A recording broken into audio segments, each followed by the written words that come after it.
Hello friends, आप सबको fraction के क्लास को फिर एक बार स्वागत है।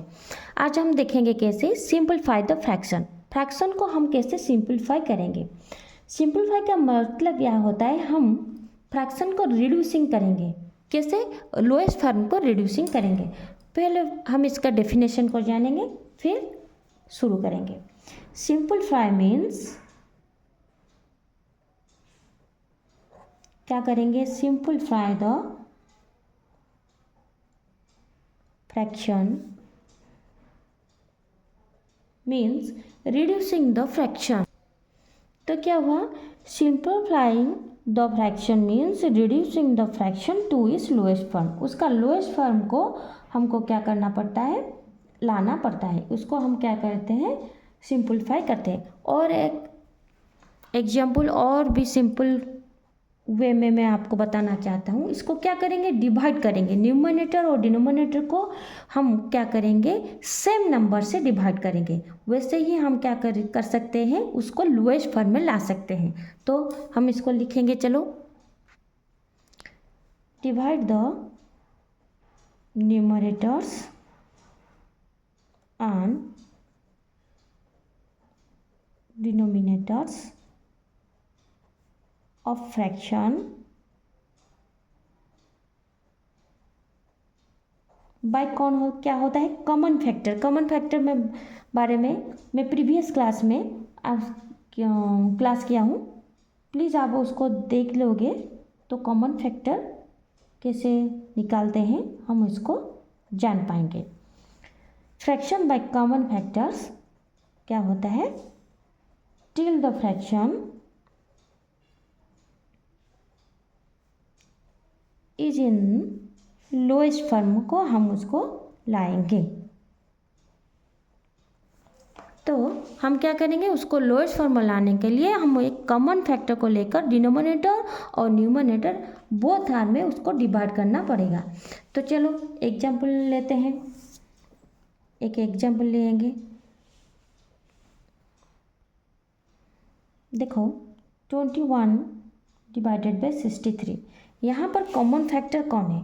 21 और 63 का कॉमन फैक्टर है 3।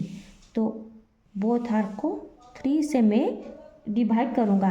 अगर डिवाइड करूँगा 7 और क्या होगा? 21 आएगा। देखो, उसको फिर वो किस कॉमन फैक्टर 7 और 21 का कॉमन फैक्टर क्या होगा? 7 होगा। तो ये आएगा 1 डिवाइडेड बाई 3। तो ये उसका क्या हुआ? 21/63 का कॉमन सिंपलीफाई फ्रैक्शन या लोएस्ट फ्रैक्शन में लाया। लोएस्ट फॉर्म में लाने के लिए मुझे 1/3 उसका लोएस्ट फॉर्म है।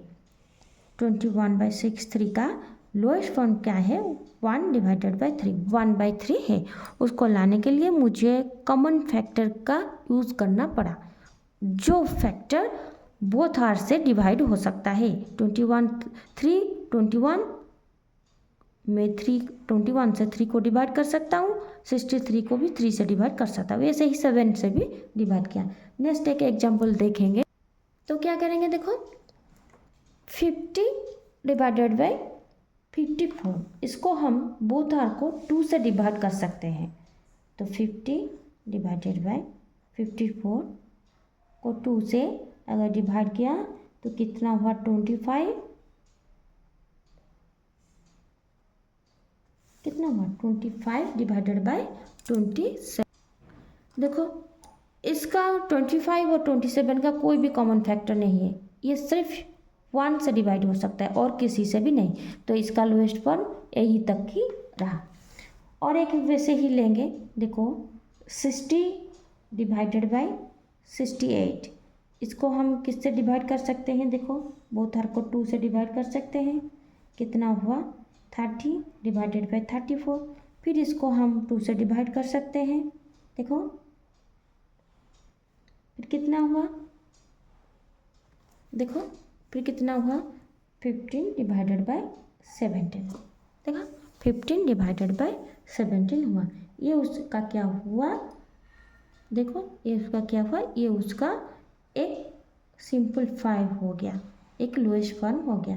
ऐसे ही हम कितने गुड़े फ्रैक्शन को सिंपलीफाई कर सकते हैं। उसको करने के लिए हमको न्यूमरेटर और डिनोमिनेटर को सेम नंबर से डिवाइड करना होगा। वो क्या होगा, बोथ हर का क्या होना चाहिए, कॉमन फैक्टर होना चाहिए। अगर कॉमन फैक्टर होगा वो बोथ 60 और 68 से डिवाइड होगा, जैसे 50 और 54 से, और 21 63 से भी डिवाइड हो सकता है। ऐसे ही हम कर सकते हैं। कॉमन फैक्टर के बारे में अगर आपको जानना है तो प्रीवियस क्लास में मैं डिस्क्राइब करके कॉमन फैक्टर के बारे में बता चुका हूँ क्लास में। आप चाहो तो उस क्लास को भी देख सकते हो। तो बच्चों, अगर आपको ये क्लास अच्छा लगा हो तो प्लीज़ लाइक और सब्सक्राइब ज़रूर करना। और आप सबके लिए एक होमवर्क दे रहा हूँ, इसको ज़रूर कर देना। 40 डिवाइडेड बाई 48 को सिंपलीफाई करना पड़ेगा। और एक दे रहा हूँ क्या, 20 और 24, ये सबको हमको सिंपलीफाई पर लोएस्ट फ्रैक्शन में इसको निकालना।